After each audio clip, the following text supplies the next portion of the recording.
Pane chiitiko chinoitika nemusi Friday apo interim secretary general webato Sabc Vasingizo Chabangu aiwa anosangana na First Lady Amai Mnangagwa paState House. Zvaita vanhu kuti vareze maspeculations. Aiwa vanhu vakataura zvakawanda pamusoro paSingizo Chabangu aiwa nevanhu veZANU-PF. Sanapinda mashoko abuda achitaurwa pakati pevaviri ava kusana kwakaita noti subscribe like turn on the bell icon. Notipinda aiwa paZim ZANU-PF Patriots vanyora vachiti First Lady Dr.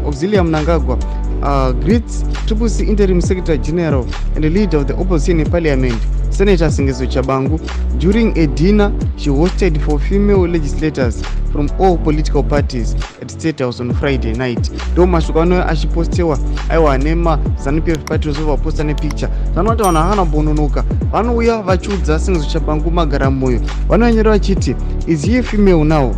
Why is that almost every dignity or leader in Zimbabwe is a doctor, but the country is poor?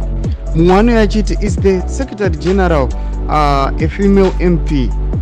Ndo zvatinoona panapa kuti vanhu vanokonkluda kuti aiwa Singizo Chabangu aiwa angori munhu weZANU-PF. Noda kuti aiwa Amai Mnangagwa aiwa vanenge vachisangana nemafemale legislators, asi noona kuti Singizo Chabangu anenge aripo, anenge achiparticipata. Zvakabva zvaraisa maspeculations masuspicions kuvanhu nokuti ndo the same very day atona Amai Mnangagwa vanoita our legislator of the women affairs. Ndeitori imwe nyaya iyoyo vanhu vaikomulena achiti aiwa First Lady vanokupinda sei muParliament. Bude Zimbabwe tipotize mafunguro enyu munoti kudi pamusoro penhau iyi. Kuna comment section medu musangano subscribe, like, channel, turn on the bell icon.